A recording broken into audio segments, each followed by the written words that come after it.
ஒரு தலைமைத்துவம் ரொம்ப முக்கியம்.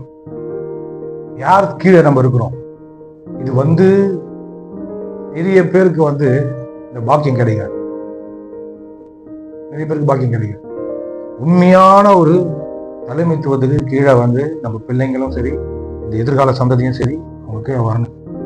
கீழே இருக்கணும்னா அந்த தலைமைத்துக்கு அந்த தலைமைத்துவத்துல தேவன் இருக்கிறாரு. அந்த தேவன் இருக்கிற அந்த தலைமைத்துவத்துக்கு கீழே இருந்தாதான் நெக்ஸ்ட் ஜெனரேஷன் இவங்க என்ன பண்ணுவாங்க, ஆண்டோடைய வேலையை செய்ய ஆரம்பிப்பாங்க. ஏதோ ஒரு சர்ச்சி இருக்கிறீங்களா, ஏதோ ஒரு சர்ச்சி, ஏதோ ஒரு பாஸ்டர், யாரையும் நான் கேட்கிறேன், அப்படி இருக்கக்கூடாது. ஏன் தெரியுமா? கேளுங்க, ஏன் தெரியுமா? உங்க ஒட்டுமொத்த நம்பிக்கையும் மாற்றக்கூடிய சக்தி அந்த ஆள் கிடையாது. எல்லாரும் ஜாக்கிரதையா இருக்கணும். நீ என்னென்னலாம் நம்புறியோ அதுக்கு காரணகர்த்தாவா இந்த ஆள் இருக்கிறான், இந்த தலைமைத்துவத்துல இருக்கிறான். அப்போ அவன் என்ன நம்புறான் அப்படின்றது ரொம்ப ரொம்ப ரொம்ப ரொம்ப முக்கியம். என்ன நம்புறான்றதை விட அவன் கூட கர்த்தர் இருக்கிறாரா, அது ரொம்ப முக்கியம். அவர் பேசுறது கர்த்தர் தான் பேசுறாரா, அவர்கிட்ட இருந்து கர்த்தர் தான் பேசுறாரா, கர்த்தர் தான் அவர்கிட்ட இருந்து பேசுறாரா அப்படின்றது ரொம்ப கேட்கறது ரொம்ப முக்கியம். இங்க மோசே வரான், அந்த தலைமைத்துவத்தின் கீழே ஜனங்க எல்லாமே வராங்க, அவன் பேச்சை கேட்டு வராங்க. நடுவுல ஒருத்தன் பூண்டாம வராங்க, 2-3 நாள் ஒரு குரூப் ஒண்ணு பூந்து, தேராகு அபிராம் அப்படின்னு சொல்லி ஒரு குரூப் ஒண்ணு பூந்து மோசேக்கு எதிராக நிக்கிறாங்க. புரிஞ்சுங்களா? தேவன் கொடுத்த அந்த தலைமைத்துவம் ஏன் மோசேயினுடைய அக்காவை சேர்ந்து நிக்குது. ஒட்டுமொத்த இஸ்ரவேல் ஜனங்களும் வழி நடத்தக்கூடிய ஒரு தலைவனா தலைமைத்துவத்துல அவ்வளோ தேவன் கிட்ட பேசுறான், தேவன் கிட்ட இருந்து காரியங்களை பெற்றுக்கொள்றான், எல்லாமே செய்யறான், அற்புதங்கள் செய்யறான், எல்லாமே செய்யறான். ஆனாலும் இந்த ஜனங்க என்ன பண்ணது, ஒரு குரூப்பை ஏற்படுத்தி அந்த குரூப்பு கிட்ட வேலையை நடத்துதுங்க பாருங்க. இவனை எதிர்க்கிறது. ஒரு பக்கம் பார்க்க போனா கல்லால எரிந்து சாவடிக்கிறதுக்கு முன்னாடி வருதுங்க.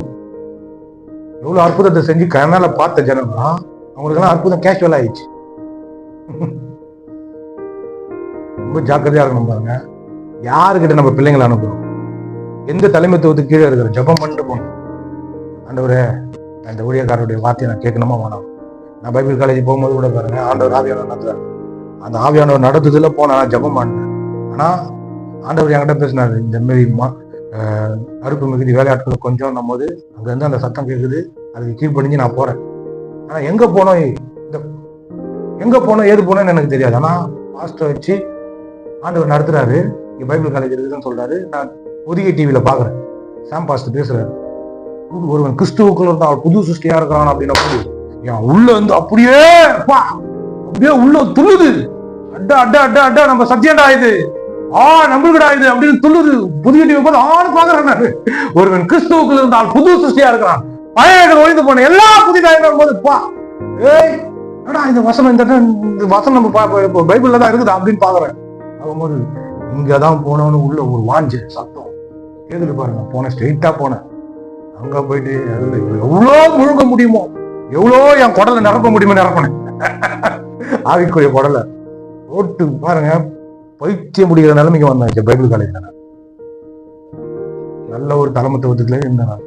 எனக்கு தெரியும் இந்த மனுஷன் எப்படிப்பட்ட மனுஷன். நம்ம ஆண்டவர் சுதாரிக்கக்கூடிய ஆற்றலை கொடுத்துருக்காரு. யாரு என்ன எப்படிப்பட்டவங்க, அவங்க என்ன பேசுறாங்க, என்ன மோட்டிவ்ல பேசுறாங்க, என்ன இன்டென்ஷன்ல பேசுறாங்க, என்ன நோக்கத்துக்காக பேசுறாங்க, எப்படிப்பட்ட ஒரு ஆற்றல்ல பேசுறாங்க, யார் இவங்க அப்படின்ற ஒரு உள் உணர்வு நம்மளுக்கு உள்ள சத்தம் போடணும். சும்மா வாழ்க்கைன்னா சும்மா சாதாரணமா எந்ததை தோண்டு இது போலாங்க இருக்கிற வாழ்க்கையா? என் வாழ்க்கையை நான் கொடுக்குறேன்னா நான் விசேஷமானவன், நான் விசேஷமானவன், நான் மேன்மையானவன், நான் ரொம்ப பெஸ்ட். என் வாழ்க்கை சும்மா சர்வசாதாரணமா எல்லாருக்கிட்டையும் கொடுத்துட்டு போயிட்டு இருக்க முடியாது. நான் சும்மா யாரோ ஒருத்தர் பேசுறாங்கன்னு சொல்லிட்டு அவங்க காது கொடுத்து கேட்டு இருக்க முடியாது. ரொம்ப ஜாக்கிரதையா இருக்கு நம்ம. அப்போ ஒரு தலைமைத்துவம் அங்க லீட் பண்ணாரு. நாங்க போனேன், ஒண்ணுமே தெரியாம போனேன். அரிசி பையில துணிகள் எடுத்துன்னு போனாங்க. நானு ஒண்ணுமே தெரியாது. பேக்கு ஒரு பெண், ஆண் துணை இல்லாத ஒரு பெண்ணுகிட்ட வாழ்ந்த ஒரு ஆண், ஒண்ணுமே தெரியாது. அப்பா கத்து கொடுக்கல, சரியான பேக்ரவுண்டு கிடையாது, எதுவுமே இல்லை. ஒண்ணு வெகுளி முட்டாகும், ஒண்ணுமே தெரியாது. வாழ்க்கை என்னன்னு தெரியாது, உலகம் என்னன்னு தெரியாது, நான் யாருன்னு தெரியாது, குடும்பம் என்ன நிலைமையில இருக்குது அதுவும் தெரியாது, எதுவுமே தெரியாது. அப்படியே போனேன், அப்படியே என்னது காத்தடிக்கிற மாதிரியே அப்படியே உப்பு போற மாதிரியே ஓடிட்டேன், அப்படியே போயிட்டேன். இன்னொன்னு கேட்டீங்கன்னா, இந்த அதிர்ச்சிகரமான ஒரு வார்த்தையை சொல்றேன். பைபிள் காலேஜுக்கு ஏன் போனேன்னு எனக்கு தெரியாம படிச்சேன். அப்படிப்பட்ட மனநிலைமையில இருந்தேன். ஊழியம் செய்யணும்னு ஒரு பக்கம் தெரிஞ்சுது, ஊழியம் பண்றாங்க, ஜனங்களுக்கு வேலை செய்யணும், பாஸ்ட் ஆகணும்னு போல, ஜனங்களுக்கு நம்ம எதனா எடுத்து சொல்லணும்,